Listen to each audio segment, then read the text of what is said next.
En el nombre del Padre, y del Hijo, y del Espíritu Santo. Amén. Queridos hermanos y hermanas, paz y bien.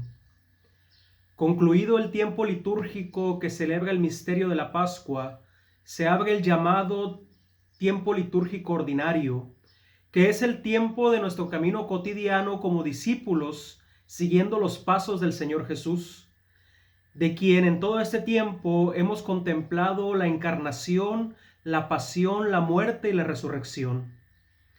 Hoy domingo, una vez que la semana pasada reflexionamos sobre Pentecostés, se nos invita a reflexionar sobre la Santísima Trinidad. Y el pasaje evangélico que se nos presenta para nuestra reflexión es el Evangelio según San Juan, capítulo 3, de los versículos 16 al 18. El texto sagrado, como podemos darnos cuenta, se sitúa en el capítulo 3 del Evangelio según San Juan, y en su contexto, estos 3 versículos nos dan a conocer una pequeña sección del diálogo entre el Señor Jesús y Nicodemo, el cual, recordemos, era un fariseo, principal entre los judíos por ser miembro del Sanedrín, doctor de la ley, maestro en Israel, y que había ido de noche para encontrarse con el Señor Jesús para dialogar con él. La primera frase en el versículo 16 ya por sí sola nos dice tanto y nos llega al corazón. Porque Dios amó tanto al mundo que entregó a su Hijo único para que todo el que cree en Él no muera, sino que tenga la vida eterna. Nicodemo, como todo hebreo de su tiempo, esperaba al Mesías, pero esperaba un Mesías que habría de llegar para condenar al mundo con su poder. Es decir, la llegada del Mesías consistía en una expresión del juicio divino, de Dios que condena al mundo por sus pecados. Sin embargo, el Señor Jesús dice que no es así y se presenta, en cambio, como el Mesías que acepta ser juzgado en vez de juzgar y que ha venido para salvar en vez de condenar. En otras palabras, el Señor Jesús se declara como la expresión del amor de Dios por la humanidad, ya que Dios mismo expresa su amor donando a su propio Hijo para que el que crea en Él no muera, sino que tenga vida eterna. De este modo, en las palabras del Señor Jesús se muestra la razón de su encarnación, de que el Verbo se hiciera carne, como leemos en el prólogo del Evangelio según San Juan. Porque la encarnación del Hijo se explica solamente desde el amor que Dios ha tenido al mundo. Es la consecuencia de esa fidelidad de generación en generación con que se había expresado la revelación de Dios a Moisés en el Sinaí. Dios no ha enviado a su Hijo al mundo para condenarlo, sino para salvarlo.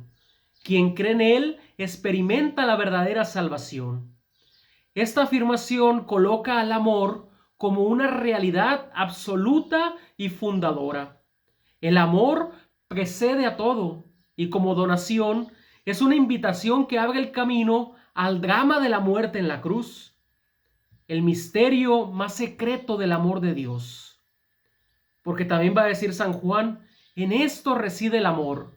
No fuimos nosotros los que amamos a Dios, sino fue Él quien nos amó y envió a su Hijo como víctima de la expiación por nuestros pecados.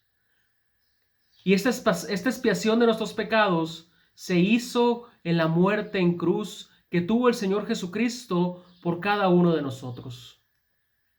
El envío entonces del Hijo al mundo, podemos afirmar, es el acto supremo del amor de Dios Padre, en el sentido de que Dios acepta separarse del Hijo exponiéndolo a la muerte, ya que elige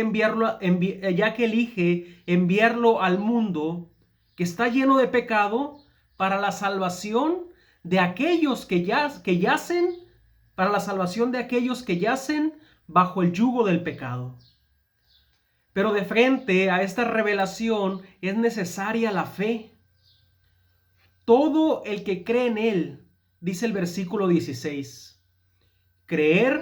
Tener fe, no significa adherirnos a una doctrina, o cumplir ciertos mandamientos solamente por cumplirlos, sino más bien significa adherirnos a una persona, en este caso el Señor Jesús.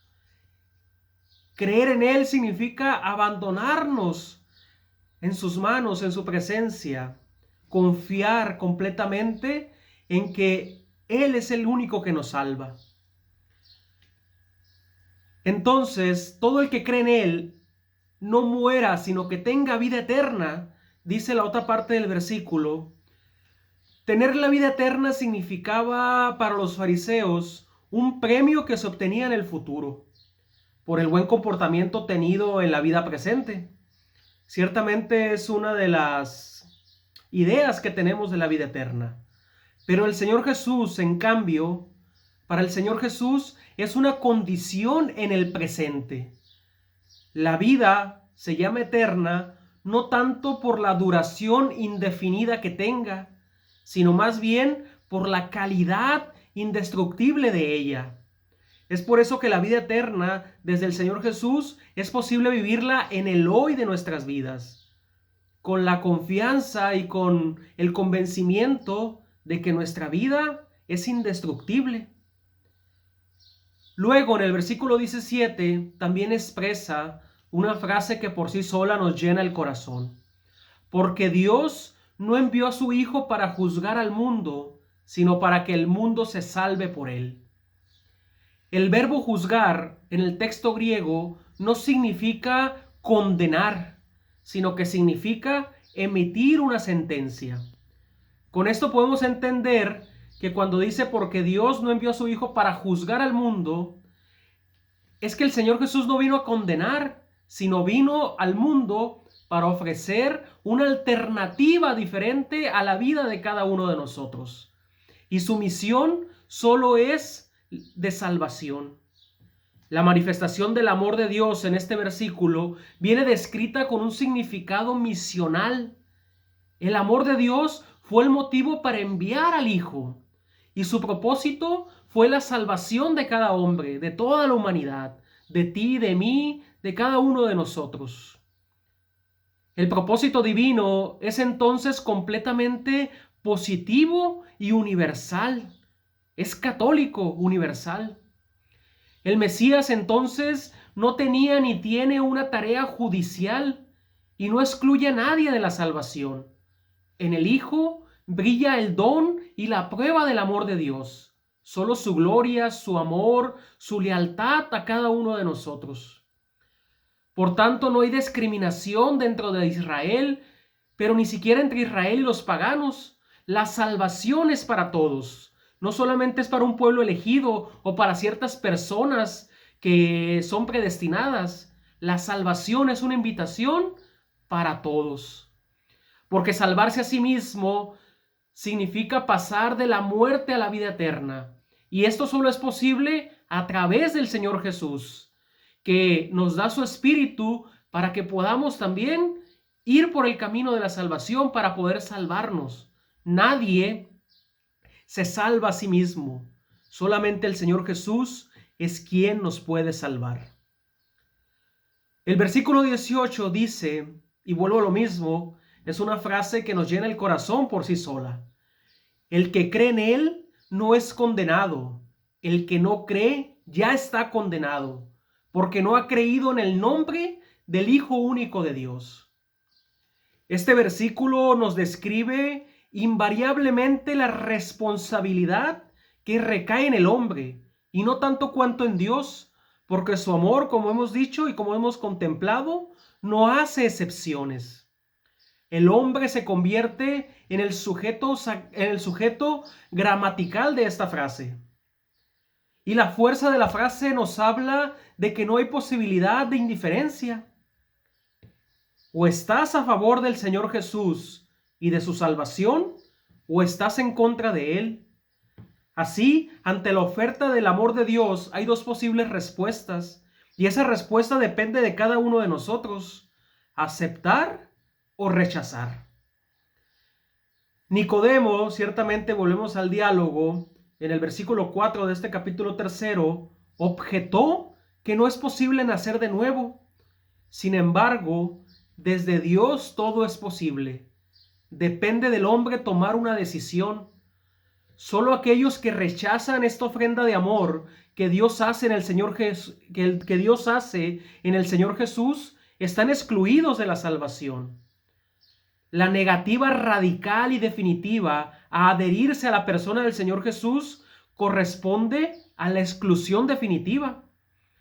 En resumen, mis hermanos y mis hermanas, estos 3 versículos que se nos presentan hoy nos muestran el verdadero ser de la Trinidad.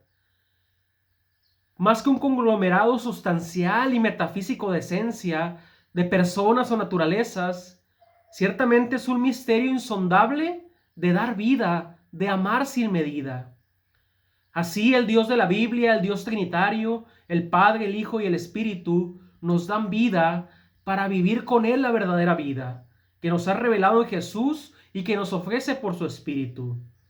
Recordemos que Dios nos ha creado, el Hijo nos ha salvado, el Espíritu nos ha santificado. Todo eso es para darnos verdadera vida y vida en abundancia. Entonces el hombre, cada ser humano, cuando acepta esta buena noticia, hace presente el amor de Dios en el mundo. Y a estas alturas, pues debemos de ser fieles a este amor, encarnado en el Hijo único de Dios. La relación con el Padre presente en Jesús es inmediata. No es aquella de esclavos, sino el de verdaderamente hijos. Porque al dar a su Hijo, Dios ofrece a la humanidad la plenitud de la vida verdadera que está en Él. Así, a través del Hijo, también tiene otros hijos. Es decir, cada uno de nosotros que renacemos por la vida en el Espíritu, a través de la identificación con el Señor Jesús. Así, el Hijo, el Señor Jesús, nos da luz a través del Espíritu, dándonos la capacidad de convertirnos en hijos a través de la práctica de un amor similar al suyo. Y la Santísima Trinidad, ciertamente revelada e inmersa en este amor, es lo que se nos ofrece el día de hoy. San Agustín, al final de su tratado teológico sobre la Trinidad, que en latín se dice de Trinitate, afirma concluyentemente: quien mira la caridad, mira la Trinidad. El Señor Jesús es la expresión más alta y perfecta de la caridad, del amor del Padre que se hace presente a nosotros a través de la obra del Espíritu Santo. Cada acto de amor verdadero y gratuito lleva dentro de sí un reflejo de la Trinidad. Cada vez que el cristiano, cada vez que tú, que yo, elegimos conformar nuestra vida a la del Señor Jesús y nos esforzamos por amar como Él amaba, es un rayo de luz inaccesible presente en el mundo de la Santísima Trinidad. Mostramos a la Santísima Trinidad cuando amamos como el Señor Jesús ama. Y si es verdad que no podemos entender completamente el misterio de la Santísima Trinidad contemplando el crucifijo, contemplando el don infinito de caridad y de amor que representa, se nos da la oportunidad de captar esta presencia de la Santísima Trinidad. Dios amó tanto al mundo que entregó a su Hijo único para que todo el que cree en Él no muera, sino que tenga vida eterna. La caridad, el amor, está en el centro de toda la acción salvadora de Dios en la historia. La única motivación para su acción es su Hijo. Y entre el Padre y el Hijo está el amor, que es el Espíritu Santo. El amor que siempre está listo para perdonar y a darle una nueva vida a quienes se pierden, porque Dios no envió a su Hijo para juzgar al mundo, sino para que el mundo se salve por él. Esta es la buena noticia del día de hoy, la noticia de nuestra salvación. Dios les bendiga, paz y bien, y si les gustó el video, denle me gusta, también compartan el canal y hasta la próxima.